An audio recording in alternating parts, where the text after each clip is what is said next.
اللہ الرحمن الرحیم۔ روزانہ فجر کی نماز کے بعد یہ دعا بعد از نماز فجر دنیا و آخرت کے لیے معتاد فائدے کی حامل ہے۔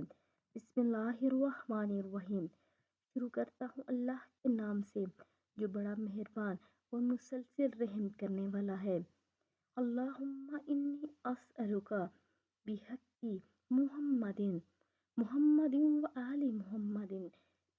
پروردگار میں محمد صلی اللہ علیہ وآلہ وسلم کے اس کے حق کے وسیلہ سے درخواست کرتا ہوں۔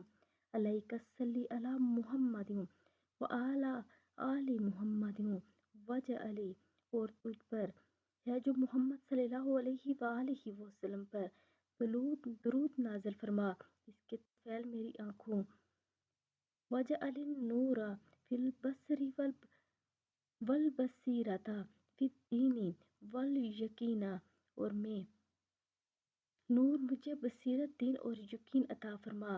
فی قلبی والاخلاص فی عملی والسلامۃ فی نفسی والسعۃ فی الرزق والشکر لک ابدا ما ابقیتنا۔